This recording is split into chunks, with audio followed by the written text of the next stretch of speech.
Thank you, Sean. Good morning. Who knows what a BHAG is? In case you didn't all hear that, a big, hairy, audacious goal. And that's certainly one way that you could get your company from here to that next level, right? To have a big, hairy, audacious goal. I think there are other ways to do it, though, and that's what we're going to be talking about here today. This is a theoretical company's income statement. So you have $10 million of sales and $1 million of profit. What do you think, Sean? If somebody has $1 million of profit, is that enough that Inland Bank might want to call on them, ask for their business? I'd certainly say they may be creditworthy. Might be. Well, what happens if you take this company and you make a number of 1% changes to its income statement? So nothing dramatic, just small incremental changes. So you increase sales by 1%. You have a higher volume. You go from 10 million to 10 million one of revenue. Variable costs go from 7 million to 7 million 70. $30,000 more falls to the bottom line because of a 1% increase in sales. What if instead of increasing volume, you increase price by 1%? $100,000 falls to the bottom line. What if you cut the variable costs by 1%? So instead of 70 cents being necessary to produce a dollar's worth of sales, you can do it with 69.3 cents. 70 grand, right? What if you cut those fixed costs of $2 million by 1%? $20,000. What if you're able to do all four of those things? Able to make 1% changes to this business. Increasing sales volume, increasing price, cutting variable costs, reducing fixed costs. Pretty significant improvement, huh? That's what we're going to be talking about here today. We're going to be talking about how to do that, how to make some 1% changes to your business that when added together have a pretty significant effect. And then after we share some of those ideas with you, we're going to talk about how to actually make it happen. Now, some of you may have heard this story before, but you have 3 frogs on a log.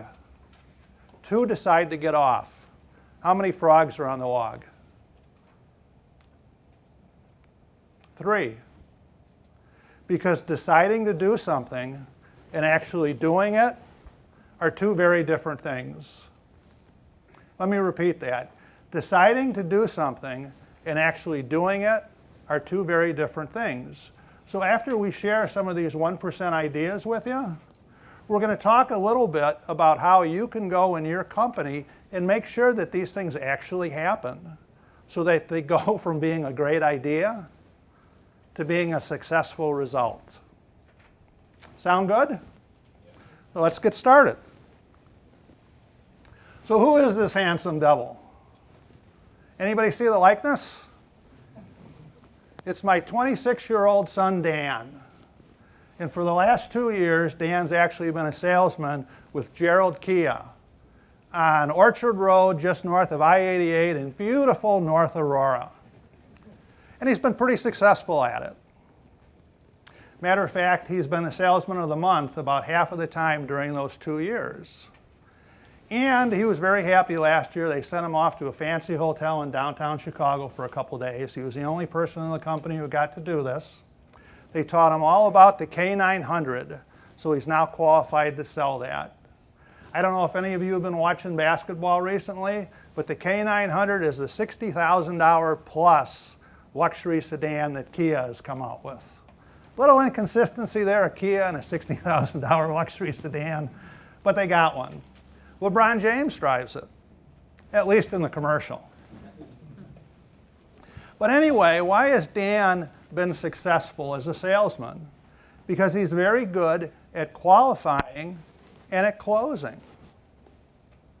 What's Dan not quite so good at? Prospecting. If Gerald Kia fills the showroom with potential customers, Dan does very well. If the showroom's not full, it's a little tougher. He doesn't sell as much. So why am I telling you this story other than it gives me a chance to brag about my kid? I think there's an analogy here that fits all of our businesses. Do you know what the weak spot is in your sales cycle? Have you ever really sat down and studied it? Have you figured it out? And if you have figured it out, what are you doing about it? Do you have a plan other than complaining about it? Is there something specific that you're doing to address the weakest part of your sales cycle? I guarantee you, if you figure that out and you do something about it, you're going to see that 1% increase in sales, or maybe 5% or 10%. Little different question. If instead of you, it was one of your salespeople who was in the audience today listening to me, and I asked them this same question, would they know what the weak spot in your sales department was? What you needed to improve? And would they know, better yet, would they know what your plan was to fix it? If the answers to those questions are no, you might want to go back and address that at your company. Could be a nice opportunity to improve things. And if you go to Gerald Kia, tell him Dad sent you.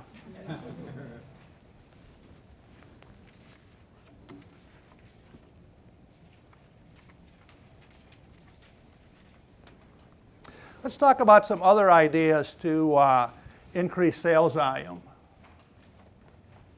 What's typically the easiest sale that any company has? Anybody have a thought on that? Referral? Yeah, referral. What besides that? Existing customers. An existing customer, a cross-sale. Yep, cross-selling to somebody. Now, most of you are probably thinking now, well, yeah, I tell my salesmen that we want them to do cross-selling. But what about the rest of your company? Does everybody in the company appreciate that anybody who deals with a customer has the opportunity to cross-sell? Something to think about. If there are people in your company who think their job does not include sales, maybe you're missing an opportunity to get that 1% or 5% or 10% increase in your sales. And what is your strategy? Is your strategy to increase sales to expand your products or to expand your geographic territory? Do you know? Do you have a specific strategy? Have you shared that with people?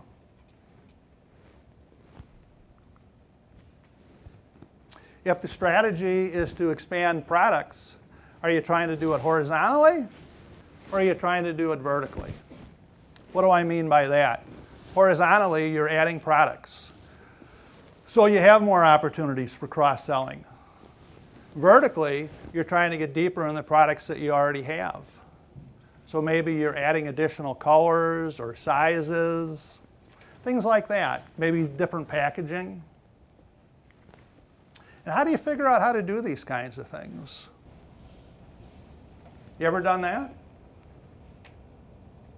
You might find some interesting things if you survey your customers. You ever done that? Not necessarily to do the same thing as your competitors, maybe to figure out what they're not good at. So you can do that. What about this one? You know, we all have opportunities where we're in a beauty contest, right? 3 or 4 people are trying to get the same piece of business. Not everybody can. Hopefully you get more than your fair share. But the times when you don't get the business, do you ever go back and have an independent third party contact those people to find out why you didn't get the business? Better yet, from time to time, you might lose a big customer. It happens, right? That's the real world. Do you ever have somebody go and talk to that customer and find out why? You may not like what you hear, but I can guarantee you the information will be of value to you. It'll be the fuel that you need in order to get that 1% or 5% or maybe even 10% increase in sales volume. Everybody knows who this guy is, right? When I first put this presentation together, I wanted to add a little audio here so you could hear him yelling, "You're fired," but I couldn't figure out how to do it, and I was too cheap to hire a consultant to help me with it. Besides that, I figured he'd want a royalty or something if I did that. But why is this here? Because one of the handouts that I have for you over on the table there, and some of you I think took them on the way in, and you can certainly grab them on the way out if you want, is a form that you can use to rate your customers. In our business, we tell people all the time to go through and rate their customers as A's, B's, or C's. A's being the best, C's being the worst. A's are the ones who generally pay their bills on time, don't argue with you a lot about your pricing, and realize they need to have a win-win relationship with the people that they do business with. C's, on the other hand, are the ones who never pay their bills on time, argue with you a lot, sometimes about silly little things, because they think the only way they can win is for you to lose. We tell people to identify their A, B's, and C's. There's great inflation, no D's and F's. And then we tell them to fire their C's. Does that help you to increase your sales volume? Obviously not, right? But what does it do? It gives you more time to spend on getting A customers. You can find more A's, no question about it. What else does it do? Makes you more profitable, that's right. Because in our experience, and we've been doing this for 25 years, working with companies to help them to improve themselves, generally people are making decent money on their A's, they're doing okay on their B's, and they might even lose money on their C's. Something for you to think about. You want to improve your profitability? Go through and fire your worst customers. Some other ideas on improving margins. Constantly amazed by the number of companies that don't really know this. Some admit it, that they don't know their costs. Others say they know them, but when you peel back the onion, you find out they don't know as much as they think they know. Let me share a little example with you that relates to actually a machining company that, amongst other things, makes spindles and shafts, so long, skinny pieces of metal. We went into this company, and they were very proud to tell us they had a lot of customers for these things. And they thought that was a strength. Well, we looked at it and found out that most of these customers were relatively minor buyers. So they had short runs of not a lot of product. And we looked at their equipment and figured out pretty quickly that they had pretty high setup and changeover costs. So we sat down with them, reworked their pricing, and figured out that in their costing, they had been assigning costs that related to these small orders across the entire population. So they were thinking that their large orders were less profitable than they actually were, and that their small ones were more profitable than they were. So what they had considered a lot of A-rated customers, these smaller customers, actually turned out to be C's. They weren't making any money on them. So did they really go and fire all these people? Obviously not. I mean, we say that for the dramatic effect, but what they did do was go and have conversations with them. And the conversation was, hey, this isn't working for us. We don't have a win-win situation here. What can we do to fix this? In some cases, they were able to get the prices increased. In other cases, they were able to get the quantities that were being manufactured changed, so it became more economical. Those became win-wins, right? Those people were able to move up to be A's or B's instead of C customers. For the ones who are unwilling to do those types of things, yeah, they did have to shake hands and say we're going to go our separate ways. But at the end of the day, sales were down a little bit, but profitability was up. What do you guys think is generally the easiest area of your business to increase prices? If you make something, my guess is it's right here. It's parts and service. So people typically don't raise those prices as often as they should. And to quote my old economics professor, Mohammed Salim, the prices here are a lot more elastic. So you can adjust them and people just accept it. A little war story that relates to this. A number of years ago, we worked with a metal cutting saw manufacturer. And this is a family-owned business that had been around for over 100 years. Originally in Chicago, still had the corporate office here, but they'd moved the manufacturing up to Wisconsin. And the business had made a lot of money for the family over the years. And frankly, the family had taken too much money out of it. They'd kind of undercapitalized it. And they were starting to have some problems. They were getting beat up on the new equipment side of the world because some of their competitors had better technology. Well, we went in there, analyzed the situation, and suggested they increase their pricing on parts and service, because there was a huge installed base of this equipment across the United States and Canada. Was the idea to find more profit that could fall to the bottom line that the owners could put in their pockets? Not really. The idea was to produce money that they could reinvest in developing the technology so that they could catch up to some of their competitors and get the new equipment sales back to where they wanted them to be. So just another little aspect on that. Here's one. You know, we all go to doctors. We all from time to time have to deal with lawyers and other professionals, right? Who gets the highest prices? The guy who's the expert. The one who can say, well, I know this market better than anybody else. What about you and your business? What can you be an expert at?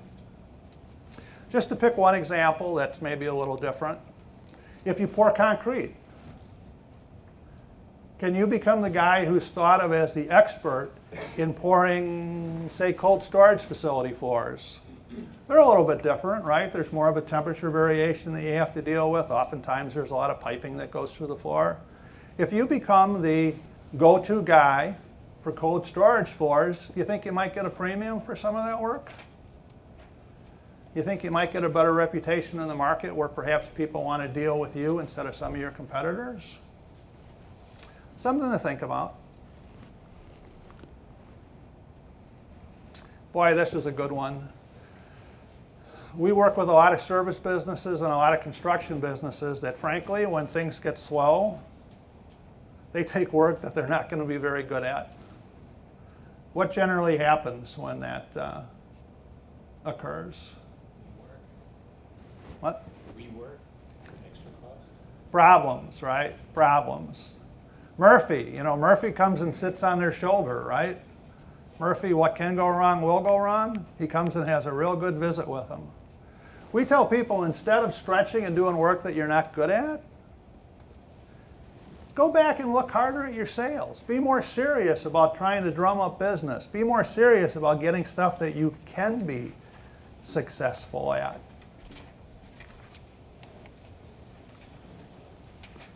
Why is this picture here? Why have I thrown up a picture of a press brake? This is just to remind me to tell you another little story. And this goes with a company that we worked with actually in the middle of Ohio. That was it was a company that was a mechanical and HVAC contractor. So any of you who are familiar with that trade, it means they made big ductwork for air handling, and then they would install it along with the fans and that type of thing. Well, if you think about that, they would make this equipment, these ducts in their facility, and then they would ship them to the job site. Well, they had an opportunity through a good referral source to do some work that was a couple hours away from their facility. So a little bit different for them, but times were slow and they wanted to take the work because they thought they could get a good margin at it. We looked at it with them and we concluded that they should do something that was different than what they'd ever done before. We concluded they should look at subcontracting out the manufacturing of that ductwork to a location that was closer to the site where it was going to be installed. That way they could avoid a lot of the shipping and handling costs. And storage, because this stuff is big and you got to find a place to store it. So we sat down with them and found some people that they could get to quote it, and lo and behold, when you factored in the shipping costs, they were actually able to get better pricing by having somebody else do it. But there were a couple of other benefits that came along as well. One was they were able to offload some of the risk because they had a fixed price contract, right? In construction, it's generally a fixed price contract. They were able to pass some of that risk on to their supplier. Additionally, you typically have to put a lot of material and labor dollars into this ahead of time. And then you got to wait to get your money. Any of you who are in construction know that you bill the general contractor, and then the general contractor bills the owner. Then the owner pays 90%, holding back 10% retention. So it's a long time before you get all your money. And this was going to be a long contract, actually. It was going to be 9 or 10 months. So you could invest money up front, and it might be a year and a half or 2 years, frankly, before you got all that retention. Well, in dealing with these subcontractors who were going to make the ductwork instead, they were able to get a paid when paid kind of an arrangement. So they weren't obligated to pay for this ductwork until they were paid. So they were able to take that risk from the fixed price contract and also that financing need and put that off on their supplier. So besides finding a better price, they were also able to do this. Some other ideas on cutting costs. I don't know how often you guys go out and talk to your employees and ask them for ideas. Ideas like this, you know, on how to improve our sales, cut our costs, improve our margins, generate more cash. I'll tell you a secret. When we go into a company to help them, that's what we do. We go and talk to your employees. And I can tell you the management teams are oftentimes very amazed at the ideas that we come back with that we didn't think of, that we got from their employees. So I would encourage you to set your egos aside and go and have those kind of conversations with your employees. You might be pleasantly surprised at some of the things that you find. A lot of you are probably thinking, well, that's silly, we're already doing that. In our experience, this doesn't happen as much as senior management thinks it does happen. It's great in theory, a lot of times it falls apart in practice. There was an old saying, I think I've seen this both attributed to Ronald Reagan and to Dick Nixon, but the saying is trust but verify. That's what I would suggest to you here. Trust your purchasing department, but verify that they're doing what they're supposed to be. You often see this flow charting in regards to manufacturing facilities as a way to reduce costs, to figure out steps that you can eliminate. I'd suggest that it's also something you can do in your office. We've all gone to where we do a lot more computerization of things. Maybe we scan all of our documents, for example. Well, what happens after the document gets scanned? Do they still put it in a file cabinet and keep track of it so you have 2 duplicate systems? Why? Why are you paying somebody to file that document and keep it organized after you've already scanned it? Just throw it out as an idea. You know, there's those kinds of things that perhaps you'll find in your company. Who here has ever heard of this guy, Ellie Goldratt? If you're in manufacturing, you should know that name. He's a guy who developed the theory of constraints. He actually wrote a book 30 years ago called The Goal, G-O-A-L, The Goal. And it's actually written more like a novel. It's really a great read. I read it in a couple days because it's really a fun read. Maybe that's just me. Maybe I'm a goofy guy. I don't know. But it tells a story of a guy who took over a manufacturing plant that was having a lot of problems and how he basically dealt with the throughput issues. Gets into a lot of other things about his personal life, which makes it more interesting. But it's an interesting approach to identifying bottlenecks and finding ways to overcome them. So I would encourage you, if you are in manufacturing, to get that book, The Goal, G-O-A-L, by Ellie Goldratt, and read it. You know, another thing I meant to mention earlier under employee empowerment. Are any of you guys familiar with Jack Stack? Is that a name you've heard? The Great Game of Business? Anybody happen to play that? It's an employee empowerment thing. Jack Stack had a manufacturing company, I think in Missouri, with a lot of problems. And he figured out that by going to employee empowerment and getting his workforce to participate in making the business better, that he could turn things around. What did he do to get his employees involved? He agreed to go to open book management, giving them a lot more information than they used to have, and then sharing a lot of the savings with them. Made an enormous turnaround. and they've actually turned it into a book and also a game. So if you're curious about that kind of thing, it's Jack Stack, The Great Game of Business. I wanted to throw this one up here just to point out that this stuff isn't always about eliminating things. It isn't always about cutting costs. It's about making sure that you get a return on investment on the money that you do spend. I suspect most of you attend trade shows in one fashion or another, and I've heard a lot of people say, yeah, it's just an excuse. We spend a lot of money. It's kind of an employee reward thing. Well, what if you require the employees to bring back something other than a hangover? What if you require them to bring back some ideas? Then you get a return on that investment in the trade show. So I would encourage you to think about those type of things. Any of you guys Yankees fans? I'm not. I hate the Yankees. But I like Yogi Berra. I like him because we get all these great quotes. If you don't know where you're going, you'll end up someplace else. Truer words were never spoken, right? A few other Yogi quotes. Baseball is 90% mental, the other half is physical. When you come to a fork in the road, take it. And always go to other people's funerals. Otherwise, they won't go to yours. So why is this slide up here? Because this is the point where I want to kind of pivot a little bit and go from talking about ideas for making 1% improvements to your business, and instead start talking about how you make sure that these things actually happen. How you take them from theory and turn them into reality. And this is a big part of it. If you don't know where you're going, you're going to end up someplace else. We like to refer to it as intelligent goal setting.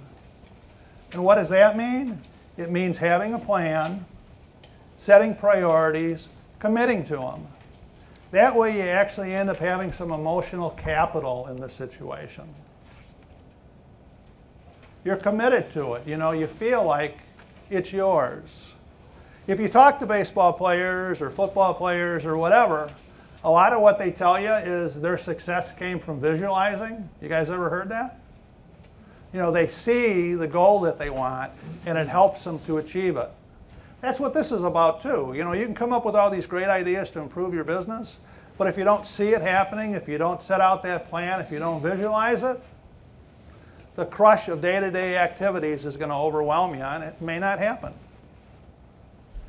You might even want to get an accountability partner. You know, find somebody in the business who can hold you accountable. If you're really daring, have your spouse be your accountability partner. Or sometimes we do that type of thing for people. Who's in this picture?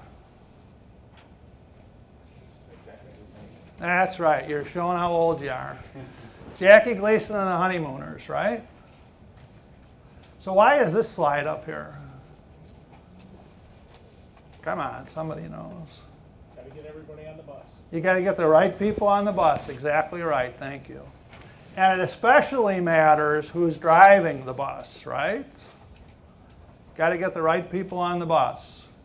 If you want to take those ideas that you've come up with and turn them into reality, you got to make sure that you're surrounded by the right people. It's very, very important. And you know, another aspect of that has to do, I know we have a lot of family-owned businesses here. They have an additional challenge in that regard, right? And to me, family-owned businesses are part of the backbone of the United States. I was talking to a few people about that at the reception earlier. Because family-owned businesses do a lot for the communities that they're located in. That's not to say that other businesses are not generous, because in my experience, frankly, businesses get a bad name. Businesses are much more generous than people typically give them credit for. But if you have a business, say in West Chicago, that's owned by somebody who lives in West Chicago, they're likely going to be more generous than if that business gets taken over by somebody from New Jersey. Family, it's not to say the New Jersey people aren't generous, but they just wouldn't be as generous as somebody who lives in that community.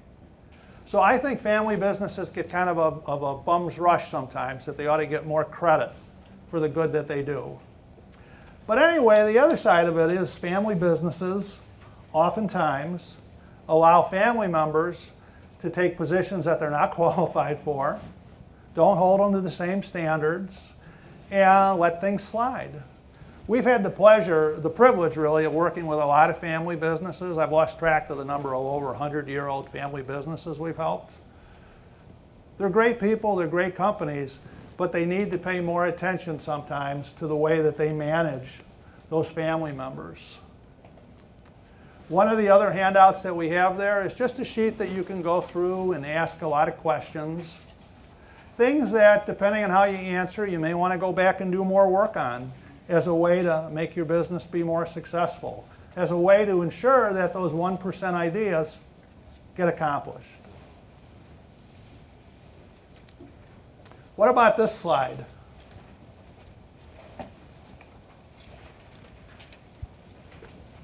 Which of these guys led with questions and which led with answers? Some would say commands. It's a quiet group this morning. That's that good liberal education coming through, right, Phil? Socrates led with questions. Caesar led with answers. Which are you? And which is going to be more effective in getting your employees to buy into these 1% ideas that you come up with? Are you telling them they have to do it? Or are you asking them questions and getting them to see why it's in everybody's advantage to do it? I think the answer is obvious. I would encourage you to try to be more like Socrates and less like Caesar. Another of the handouts that we have is something that we didn't invent. I think we actually got this off of the internet. It's just a list of ways to compare managers and leaders. I would encourage you to try to become more of a leader. And I would encourage you to look at your lieutenants in your businesses and try to encourage them to be more of a leader too.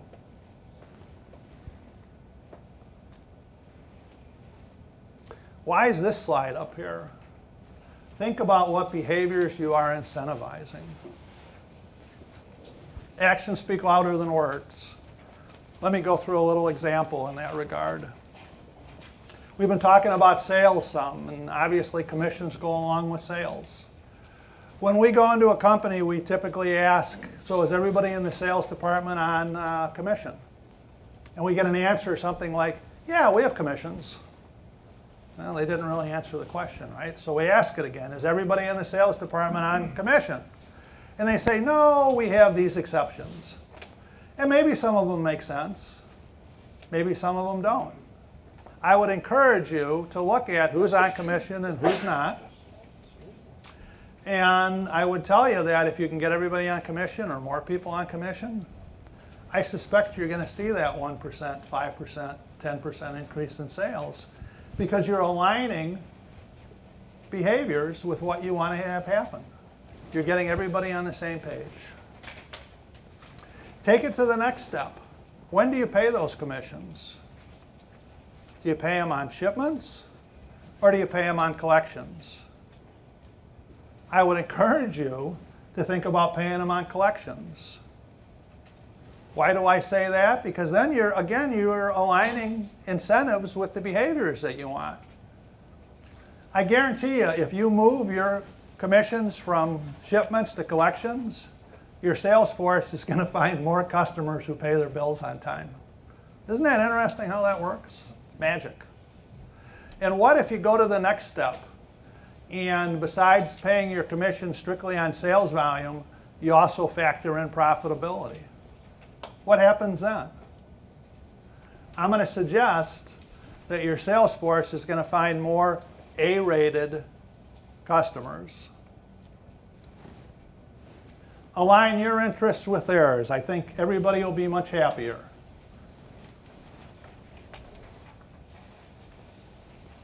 You guys heard this one before? You can't manage what you can't measure. Boy, this is a quiet group this morning. I thought this slide would at least get you to laugh. Come on, Palm Tree, Crosstown, accounting, come on.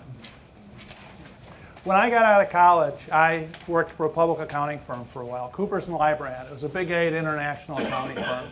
They don't exist anymore. They're part of PricewaterhouseCoopers, so it tells you how old I am. But when I was doing that as a financial accountant, I was generally looking backwards, right? I was putting together financial statements for companies. Now that's extremely valuable information.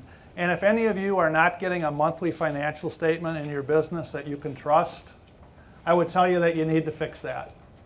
You need to go out and get that. But that's only half of the equation.